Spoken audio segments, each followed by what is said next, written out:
Wow, 100 subscribers. To be honest, we expected to reach this milestone sooner, but that in no way lessens the impact of it. We do this channel for the sole purpose of entertaining you guys, and your support has fueled us through every creative lull we've been through. So in honor of hitting 100 subs, and to celebrate the release of Spider-Man Homecoming, here's every Spider-Man movie reviewed in 100 words or less each, starting with the 2002 Sam Raimi film. Oh, and for those of you wondering where Goosebumps Part 2 is, that'll be out very soon after this video. I just wanted to do this special really quick in order to celebrate 100 subs.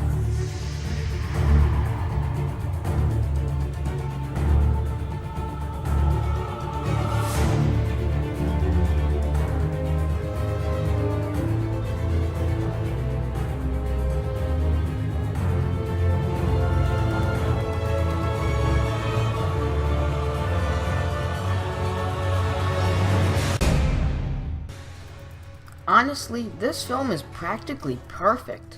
It adapts the characters flawlessly and delivers a fantastic emotional element along with all the comic-accurate action.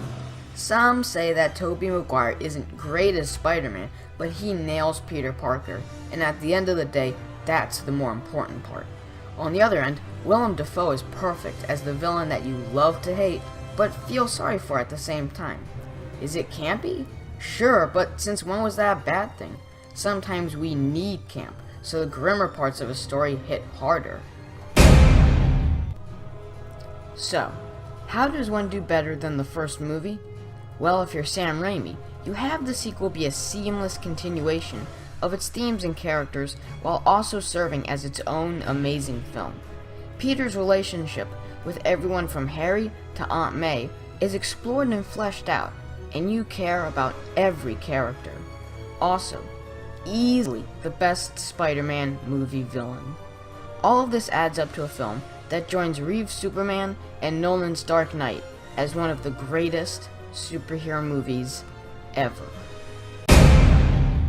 I don't think this movie is as bad as everyone says.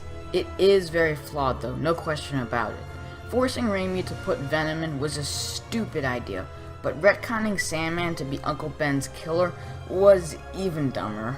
Still, most of the actors are pitch perfect in their roles, and seeing Peter and Harry team up for the final battle is incredibly satisfying, even if the incitement for it is also dumb. Still an enjoyable, yet heavily flawed movie. This movie was an okay new start to Spider-Man.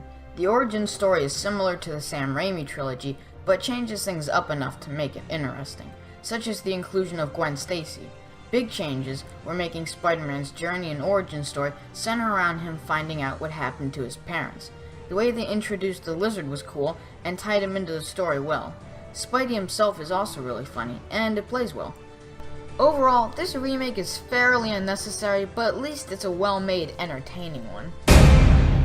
This movie was bad. Really bad.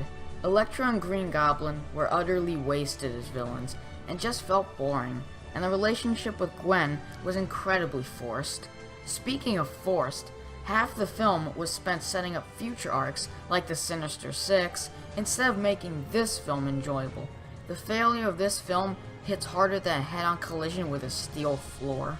So those were our thoughts. Do you agree? Disagree? Be sure to tell us in the comments down below. We've really enjoyed producing content thus far, so here's to the next 100 subs and beyond.